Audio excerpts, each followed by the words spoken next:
I know what you're thinking there. You're thinking, oh, I've gone on to a new episode of something else. I wonder what this is. Oh, wait, is this shit? I thought I unsubscribed from that. Did I? Or maybe I didn't.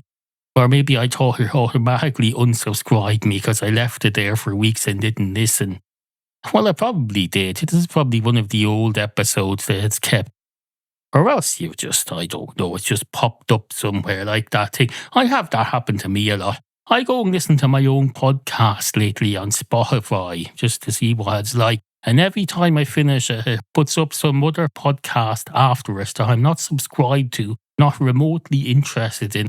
Some crude English thing about something like shag married something something. Some fella and his wife talking vulgar crap. Not vulgar crap the way I talk about it on this podcast, as I will on this episode. You'll hear me discuss my arse, among other things. I'll be doing that in an intellectual way. I'll be talking about how my arse was an inspiration for 2 episodes earlier in this year. And I won't be gross about it. You get something like shag married, have a podcast together or something. Every time I listen to my podcast, it says you're done now. Here's that other thing you like. I wish them no ill will. I just don't want to listen to it. So can Spotify please stop making me listening to things that I don't want? But no, the point is, I sympathise with anyone on Spotify who's now being forced to listen to this because it just popped up. You're probably listening to some very intelligent program, a philosophy show perhaps. Maybe you're listening to that Philosophize This program. That's very good. I listen to that too. I listen to Philosophize This, and I listen to, hold on, I'll tell you what else I listen to. I listen to Philosophize This, a Skeptico, some music albums thing where I listen to 1 in 4 episodes because I've never heard of the musicians on the other 4. I listen to the Podcast Coach, the Overnightscape, Red Bar Radio. What else? This Is Not a Podcast by Daniel Ruse Tyson.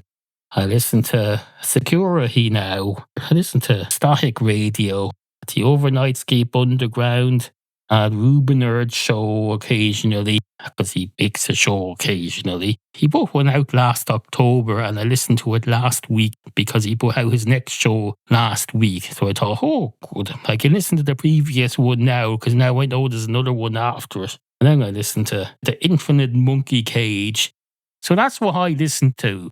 Don't get the idea that I'm just listening to loads of shows about arses and then I'm being a hypocrite by critiquing this thing on Spotify that I don't subscribe to but gets played for me. No, I understand. You're listening to this on Spotify. You've been listening to one of your intellectual shows just as I have, and then I come up after it, uninvited. No, I sympathise. All I can suggest is you listen to it for a while. It'll be a bit like when you're one of those people and you get held captive as a hostage for 3 or 4 years. You get to know the people who are keeping you hostage and you kind of get to care about each other to an extent. And it's a bit like that. I'm not keeping you hostage though, remember. It's the system that Spotify has. They put this on after.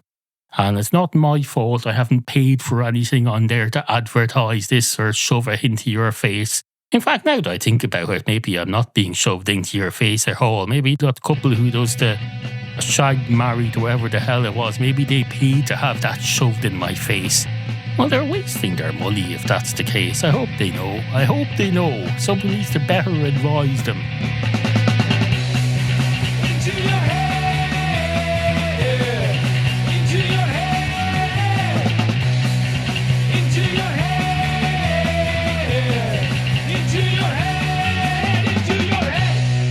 Lot to get on with today. Items that need to be attended to, issues that need to be addressed, topics. We've got lots and lots of topics. We're positively moving to the seams with topics.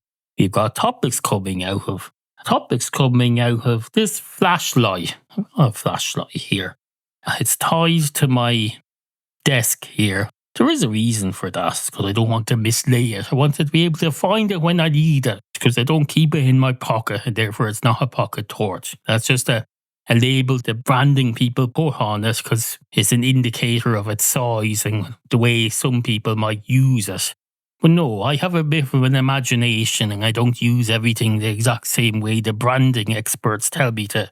So if you sell me something that says pocket torch on it, you can be damn sure to Christ as hell I'm not going to go around saying, this is my pocket torch. I keep it in my pocket. Now what happens? I do have 3 of these torches. And during the winter months, I keep one of them in my pocket if I'm going for an early morning bus. And then the rest of the time I keep it in my school bag. Just in case I can't find the fucking bus stop in the dark. Well, I can find the bus stop in the dark. That's not entirely accurate. I can find our local bus stop in the dark, no problem. One time I got on the bus with blood streaming from the bridge of my nose because I'd walked under and into a sign that I'm pretty sure said something like, "Welcome to Wicklow," shortly after we'd moved back here. So I bring a torch to the bus stop now and I point it everywhere. Sometimes I get on the bus and then I point it into the seats to make sure I'm not about to sit on some poor bastard's lap. Then I put it away. I usually turn it off there and I hope to Christ that by the time I get to my destination, the sun has come up. Except not too far, because I find it difficult to see in bright sunlight as well. In an ideal world, the sun would come up, but it would stay behind some clouds, and it wouldn't come up too far, and it would temporarily dip below the horizon just before when I'm ready to come home. If I'm standing at a bus stop in the city, I'd like the sun to temporarily dip below the horizon so I can watch out for the lights of the bus coming. So that makes that easier. But then it could come up again once I'm safely on the bus home. Now, you might think that's an unrealistic thing, but you may remember, I think it was about 80 or 90 years ago, some children witnessed an appearance of Jesus' mother Mary at some sort of a ghetto thing somewhere. And a load of crowds gathered watching it, and then eventually there was reports from witnesses of the sun going up and down and doing a little display. So if they can have that, and those children they're not even vision impaired or anything, I have a need for that. I have a need for the sun to be able to move like that on command. It would make my life quite significantly easier. I don't see why I shouldn't get that. Those 3 children who witnessed that, they became superstars, as far as I'm aware. Or did they get turned into swans? No, that was a different thing. That's an Irish mythological tale. The children of Lear, for some reason, they got turned into swans, and they're still somewhere. There are swans somewhere. I never understood as a child whether we were supposed to be impressed or sad or delighted at that story. There are these children, they had their whole lives ahead of them, and I forget most of the gist of the story, but it ends with somehow they getting turned into swans, and they're in some lake somewhere, going around. Now, I suppose it depends. It's not for me to prejudge or assume whether or not those children enjoy being swans. Maybe they did, maybe they didn't. But they've nothing really to compare it to, other than to being a child human. Being a child human, for most children, is an excellent experience. But they grow up to be adult swans, and they can't say, "Oh, I'm glad I'm an adult swan and not an adult human. I don't like being an adult human." Well, how would you know? You've never been one. You've never been one. Maybe if whatever happened to turn you into swans could come along when you were about 25 and temporarily turn you back into humans for 6 months, and then you could have a comparison and see. Hopefully it would turn out he'd prefer being the swans. And you could go back to being the swans then, but he'd be even more appreciative of it. But if it turned out then that he preferred life as a human, he wouldn't get turned back into a human, because that would be ridiculous, I assume, unless it fits the story somehow, which, as we've already established, I don't know how or why they got turned into swans. But it seems unlikely that whatever the storyline or the protagonists involved, it seems unlikely that they'd be prepared to turn them back into humans on command at age 25, so long as they had a 6-month trial back in the thing. That would be ridiculous. Although some would say that the base story itself, the baseline story, before I even add my stuff to it, is ridiculous. The whole idea. I don't know. What's ridiculous about being a swan? There are millions of creatures on this planet who are swans every day of their life. There's swans going round right now who are swans. Some of them know they're swans, some of them don't.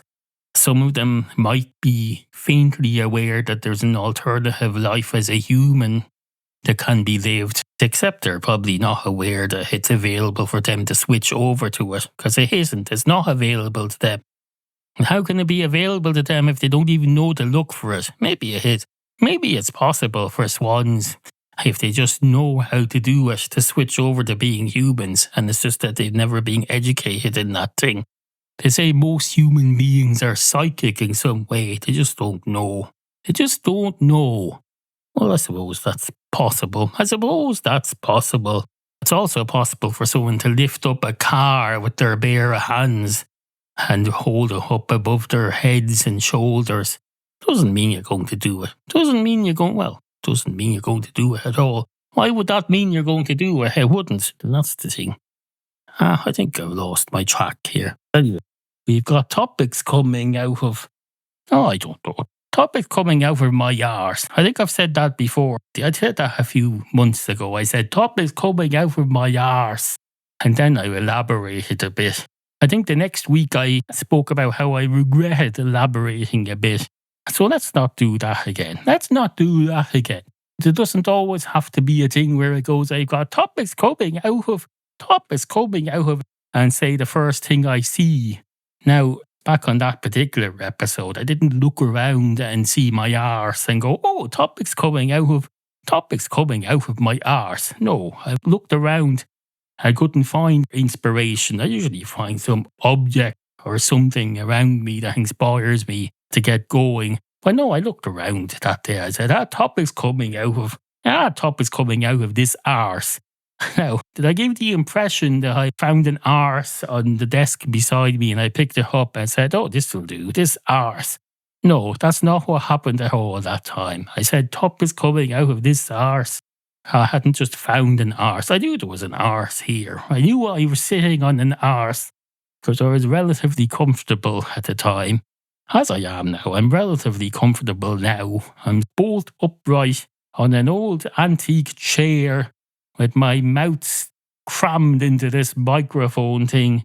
Gee, I'm not that comfortable, to be honest. My arse is jammed up against the bottom of this old chair. I'm going to put a fucking office chair in here. That's what I'm going to do. I'm going to get a proper office chair and put it in here and put my arse on it. And then hope to Christ it doesn't start squeaking like the one in the other room, because that's a problem. I don't need another thing squeaking in here. It's hard enough to edit out the...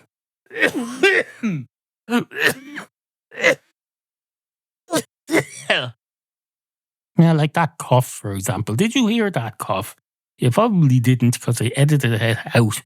That's quite surprising. I was going on about editing things out, and I say cough. I cough my lungs out.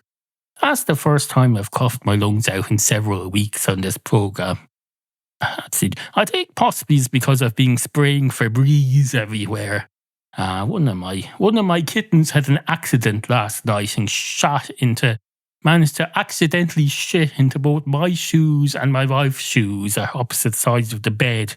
It's easily done. It's easily done, especially if there's two kittens. They probably took one side each, and they said we're going to shit in their shoes. Fuck it. Well, as we speak, those two kittens are at the vets getting their recreative parts disconnected. So we're evens now. Now, I didn't do that as revenge. I was booked some weeks ago. Well, no, they're getting their parts disconnected now, and that'll shut them up for a while. And perhaps they'll learn a bit of manners and learn to be more like the late Bowsy the cat, who they look like but do not yet behave like. Bowsy didn't go around shitting in our shoes. We've had a lot of cats over the last 20 years or so, and most of them have managed to get through their day without shitting in someone's shoes. Most of them have done that. Occasionally one or two of them will catch a mouse and accidentally drop it into a shoe. But that's different. And my wife did turn up at work one day and find a mouse in her shoe. It was very entertaining for a class of children, and it was fine. But no, shitting in someone's shoes, that's a bit much. We worry about the next generation. We think children these days. They're doing new things, they're having new experiences, and it's hard to figure out whether it's okay that they're doing things that you didn't do when you. My father used to go nuts because he heard me listening to Billy Joel when I was 12. He said, "That's a fucking scumbag punk rocker. You're listening to that punk rocker. You're going to be corrupt. You're corrupting your little brother." I was the little brother. I presume he said that to my brother because my brother introduced me to Billy Joel. And then later he introduced me to Queen. Queen died about a year after my father. So thanks very much for that, brother. Introduced me to another death, another fucking death. So then I think I got into Bill Hicks. He died. In fact, he was already dead. And then I got into several other musicians and comedians and other things that were either already dead or nearly dead. I think I got into Hitchhiker's Guide to the Galaxy just before your man who created it died. There was your man out with Father Ted. Who else? Oh, they're all, every single fucking one of them, all dead. Even Queen did a song called All Dead in the 70s. They predicted it. They said, don't get into this shit.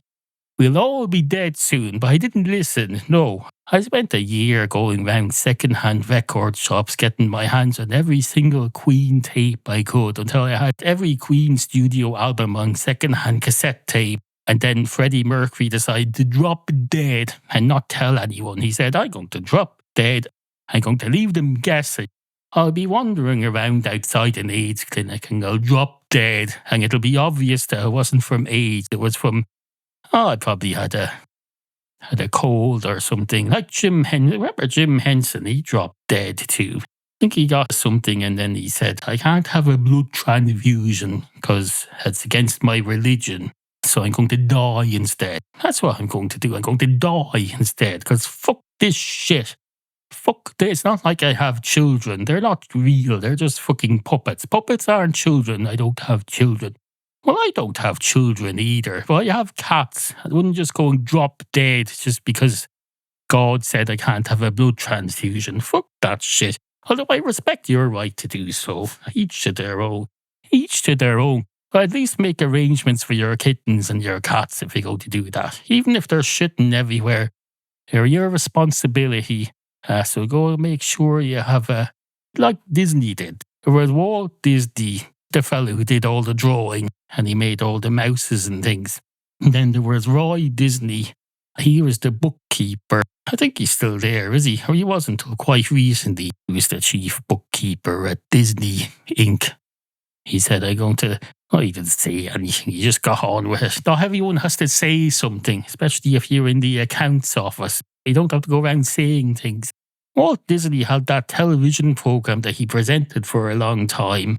He presented that program every week. He'd come on and say, hello, I'm Disney, and this is my world. I'm going to introduce some cartoons or something advertising that thing that I'm building in Florida or something. Roy Disney didn't do that. He didn't come on and say, hello, I'm going to introduce something about the latest trading profit and loss accounts for Disney Inc. For the last year. Here's a look at our stationery account. He did not. Maybe he wanted to. I shouldn't assume that he didn't want to. He just didn't have the opportunity. They don't give opportunities like that to accountants. The only accountant who gets that opportunity is on the televised National Lottery draw. They have a fella from the auditors who comes on and he sits in the background. And they say, look, here's the auditor. He's sitting in the background watching so you all know it's all above board. And usually he winks at the camera or something. And that's the most we get from accountants over here. So I assume Roy Disney didn't have a program. Jim Henson had a program for a while that was very like the Walt Disney one. He'd come on and say, hello, this is the wonderful world of Disney, except it's not Disney, except it kind of is, because at the moment I'm in the middle of a long process of selling my company to Disney. So what happens then, I don't know. Am I expected to? I suppose it depends. Which of us dies first? Does Walt Disney die first, or do I die first? Or do we both live forever, and then does one of us do 6 months of these shows in the winter, and then the other one comes on as the summer replacement? I don't know. Well, if that happens, I'll do the summer replacement because I'm the one who's prone to dying of bronchitis and stuff like that. So I'll come out in the summer and Disney can do it in the winter. I can't remember what Disney died of. Probably died of something. They all do. They all die of something, and may they all rest in peace. And then who else was there? Roald Dahl had a program as well. Now that was a bit different. I think it was called Tales of the Unexpected. It was a bit like the Twilight Zone, except it was English. He'd come on and introduce these stories, and sometimes he'd know the writers. He'd say, "Oh, I know this writer. He's great. He wrote the following story that I'm about to introduce, a televised version of. So he's great." And then he'd go away and then he'd write more children's stories in his shed. Roald Dahl used to write in the shed. I know this because there's footage of him talking about writing in a shed. They show him walking over to the shed and then sitting in it, settling down for the day to write. And then they keep filming him and then wonder why he isn't writing anything. He's not writing anything because you're there filming him. Get out of his fucking shed. The man's trying to do some work and you're filming him. He's very self-conscious.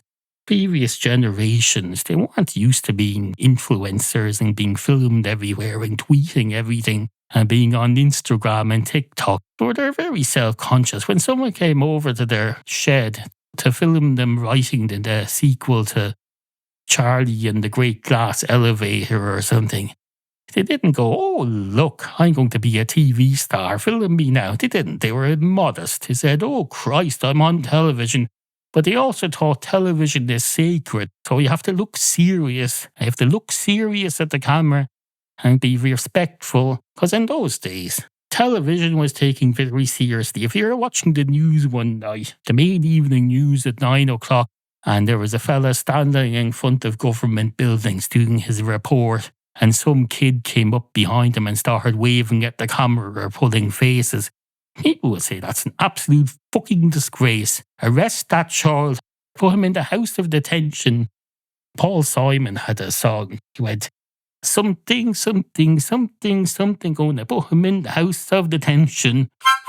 Now that wasn't about someone interrupting the Irish main evening news by pulling faces behind a reporter.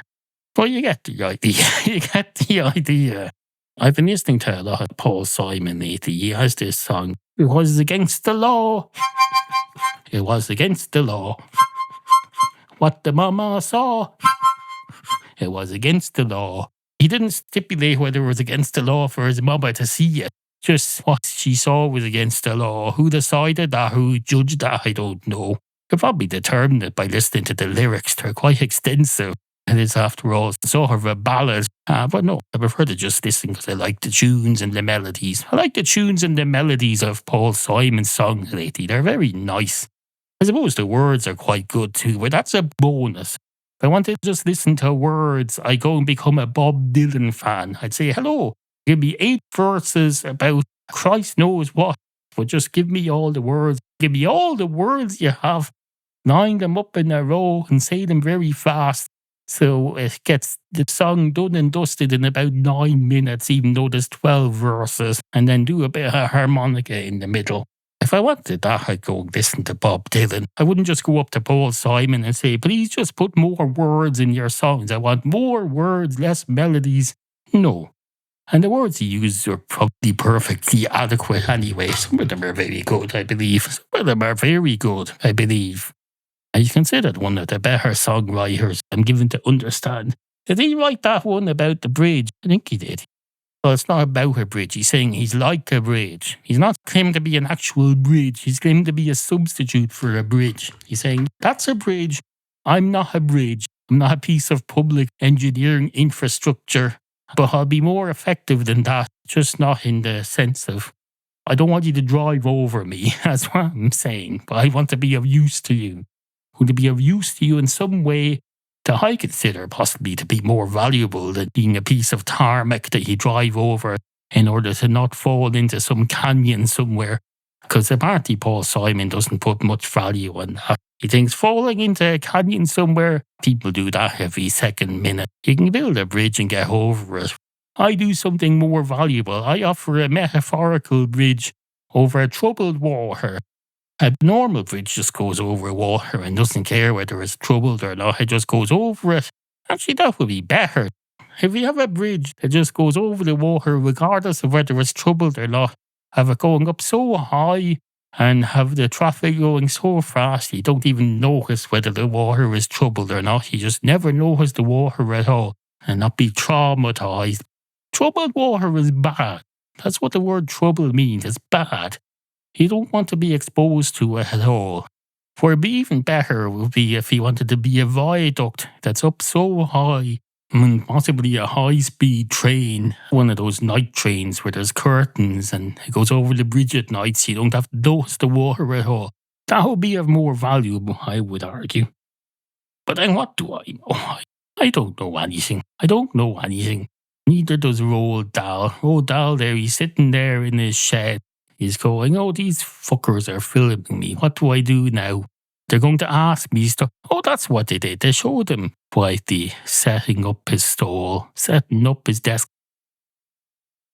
Him in the shed, not saying anything. So you showed him not saying anything, but then you put his voice over it. So you could see he's not saying that stuff, even though it appears to be in his voice, but he's not saying it. Or he's saying it in another time and place. Or else it's all a fake. He didn't set up for a day of writing at all. They just faked it. And then they said, stop now, we've got enough footage showing you setting up for the day. Now stop setting it up because we want to spend the morning interviewing you instead. And then we'll put the audio over the footage of you setting up for the day. Now, I hope that doesn't inconvenience you having your shed all set up. You want to unset her up now before we do the interview and see if you happen to do it later. Because I know that would be quite annoying. We film you and then we go home. And then it's about 5 in the evening and you're called in for your dinner. And you say, oh Christ, I have the shed all set up for the day. I have to unset her up now, which is rather annoying. I've noticed lately when I go, I can't leave it in because if I leave it in, you just hear me going, and the thing has already cut out the sound that has caused me to go, And I go, on here. If I ever accidentally leave a in, please know that I'm not making that sound to try and impress you. I'm making that sound because I've just had a nice long sup of beverage from this bottle here. And it's been very refreshing because I've been talking for some time and my throat is dry. Look, I'll show you now. I'll try it again now. Here we go. Now that felt a bit fake, even though it wasn't. I was thinking as I did it, this isn't going to work at all. I've just had a big long slug of beverage out of this bottle less than a minute ago, and now I'm trying to recreate it. It's not going to be as satisfying at all. So when I drink it and I go, it's going to be fake. But thankfully it turned out it wasn't fake at all. Turns out I was more thirsty than I thought still, so that's good.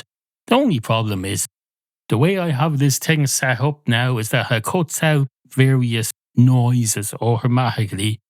You don't hear me sipping the beverage, but you hear me going, So I manually cut out the now anyway. I would like to leave it in, but I can't leave it in on its own because it just sounds ridiculous. It's unexplained. So, I don't know. Maybe I'll be able to manage some way I can do this as a special once-off. I can leave it in here because I've explained it. Hopefully. Of course we can't guarantee that sort of thing. There's no way you can guarantee anything like that. There are no guarantees in this life. You can take that to the bank and say, hello, I got this thing saying there are no guarantees in life. And they'll say, oh, that's just an IOU. And it's a negative IOU because it says IOU, no guarantees. That's basically nothing. That's nothing. I suppose you could use it to apply for insurance. One thing you can't insure is a certainty. So if you have something saying that the event that you're insurance for can't be guaranteed to happen, that might help you in some way, I suppose. But not very much. They'll say, oh wait, this thing is such a high risk that someone saw fit to write down that there's a chance it mightn't happen. That's not a good thing at all. No, your premium for that is going to be absolutely massive. Of that you can be quite sure, but not guaranteed at all. Are you going into your head? Two cats walk into a bar. One of the cats goes straight up to the bar counter and says, hello, can I have a pint of your finest Guinness, please? And the man behind the bar says, "Pint of your finest Guinness coming up. Can you try and make sure you don't pop your peas quite as much as last time? Because I was a bastard to edit. It was an absolute bastard to edit. And if I'm honest, there was a bigger bastard was the K's and the C's. The P's, at least you can just go, no, fuck that shit. People pop their peas, deal with it. But no, the K's and C's are being quite disgusting lately. They have to be dealt with. You have to go in there, you try and remove the bulk of the sharp bit of the K, but not all of it, because then you've no K. If you remove all of the sharp bit of the K, then there's no K. It's like removing the peak of a mountain. You're left with nothing. Well, you're not left with nothing. You're left with a far more usable piece of land than was there before the mountain. You're left with a large increase in property values, for one thing. There used to be a mountain there, and now there's flat land. Although maybe there's not flat land, because let's be fair, you've just demolished a mountain. All that rock and stone and earth has to go somewhere. And where it's going to go, I don't know. I suppose you could move it around a bit. If you've demolished the mountain, presumably you've broken up the rocks somewhat, so they're manipulatable to an extent, so you can level them out somewhat, I assume. Or maybe you could just reshape the mountain so it's like a table mountain, like the one outside Cape Town in South Africa. There's a mountain there called Table Mountain. So called because people think it's shaped like a table. Now, it's not shaped like a table at all. I've been to Cape Town. Table Mountain is not shaped like a table. It has no legs. It's just a mountain that's flat on top. If anything, it's shaped like one of those stone benches they put in parks now. They put street furniture that's just a block of concrete, because God forbid some homeless people should be comfortable on it, or some non-homeless person should be comfortable. Most people who are not homeless nowadays are coming from a house that barely has any concrete furniture in it at all. Certainly not any garden furniture, because they don't have gardens in apartments. To go out to these places where there's public benches, but the public benches are being replaced with these lumps of concrete, and you're supposed to sit your arse on that and say, "Oh, look, I'm enjoying the public park. Isn't it great? I'm sitting on this lump of concrete." Christ only knows what concrete is made from. Well, Christ made everything by doing magic. Oh no, concrete is made from water and cement and sand. You mix it together, put the water in at just the right moment, make damn sure that Christ is held, and when you put the water in, you're ready to use that concrete, because it's going to become unusable. They say concrete has a life of hundreds of years. It doesn't. It has a life of about an hour if you don't use it. You have to use it. Use it. If you ever get your hands on some wet, fresh concrete, use it, or you're going to regret it. You're going to be left there after half an hour and you have this bucket of concrete in your lap. And you say, "Oh, look, someone gifted me this concrete. I'm still trying to find out what to do with it. I thought maybe I could use it to make a mould of this bucket, I suppose. I suppose that's all I can do now. Make a mould of this bucket. I have a bucket here. It's a bucket I used to mix concrete in. At least I've used it once to mix concrete in. Unfortunately, it turns out concrete is very permanent, so I'm only going to use this bucket once. So at least I can make a concrete mould of this bucket as a memory of that time when I made some concrete in a bucket. Like one of those sculptures. People like to make sculptures and put them in parks. They say, "Oh, look, here's a sculpture of a starving person in the 1850s who was dying in the potato famine. We'll make a sculpture of them because they use a lot less materials." There's a sculpture somewhere in Dublin of a starving family fleeing the famine, and they're all so thin they look like sticks. I understand I assume, I don't understand, but I assume it was relatively low cost to make, at least compared to that other one of your man. Oh, your man with the big red beard who used to be the singer in the Dubliners. They made a statue of him with a big red beard on him in a park in Dublin. That's just his whole head. And a big, huge, gigantic red head, beard and hair and stuff. It gets vandalised a lot, I understand. That probably cost a fortune to make. If you're making hair, most of the bulk of his head is hair. But here, when you turn it into concrete or metal or pottery or whatever the sculpture is made of, that's going to be quite expensive. If you're making it that fella from the Dubliners, you know your man. Hang on, I'll try and jog your memory here. He did that thing. I think he did that thing anyway. Score not his simplicity and something. That fella, the old Dubliners, the young Dubliners, I mean, before they turned into people who just had beards. Well, your man had a beard too. But they have different beards. They turned into old people with grey beards. He was unique, that fella, I understand. He's been dead for some time, but they're also all dead now, so what difference it makes, I don't know. I suppose it makes about 40 years difference, because the rest of them all lived to a ripe old age, and he died young. Same as the fella out at Thin Lizzy. There's a statue of him in Dublin as well. They made a statue of him out of some sort of black material. Because they said, oh, look, there's a fella in Dublin. This was in the 1970s. We didn't have a lot of black people in Dublin. So they said, look, Phil Lynott, he's very famous now. Let's make a statue of him that's black. And they put his hair on it. But like the other fella, they don't make the hair on the statue out of hair. They make it out of far more expensive stuff.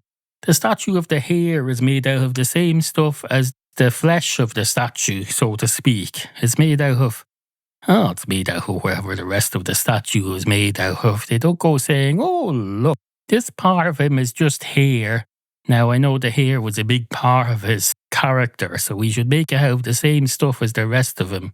Or else we should make the hair out of something even more valuable. Maybe we should make the hair out of gold. It certainly would have been appropriate for the fella out of the Dubliners. He didn't have gold hair, but he had very, very standout red hair. And that's close enough. So if you're going to put gold on anything, put it on his hair. Maybe they were afraid because of the vandalism. People will just steal it. They say, oh, look, that fella has gold hair. This is a reminder of the affluent 1970s Dublin, where all these people were going around playing guitars, playing traditional musical songs, and just basically putting gold in their hair. At least Phil Lynott didn't do that. Phil Lynott didn't go around putting gold in his hair. Although, to be fair, nor did the other fella, and I'm not accusing him of doing so. I'm accusing the people in a parallel universe who make another version of his statue where they put more value into his hair than the rest of the statue. I'm accusing them of putting gold in it, which obviously they didn't. Well, not obviously.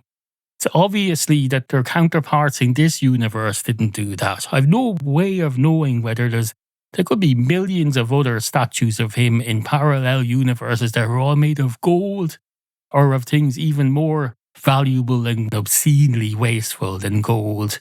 But there's nothing I can do about that. I leave that to my counterparts in those universes. I have no business interfering. I'm sure he's perfectly capable of doing that. Suffice to say, no. The cat says, how is that Guinness getting along? And the barman says, oh, I forgot. We're in a two cats walk into a bar story. And the cat says, we're always in a two cats walk into a bar story. How would you forget that? You're literally standing at a bar, talking shit and pouring a Guinness.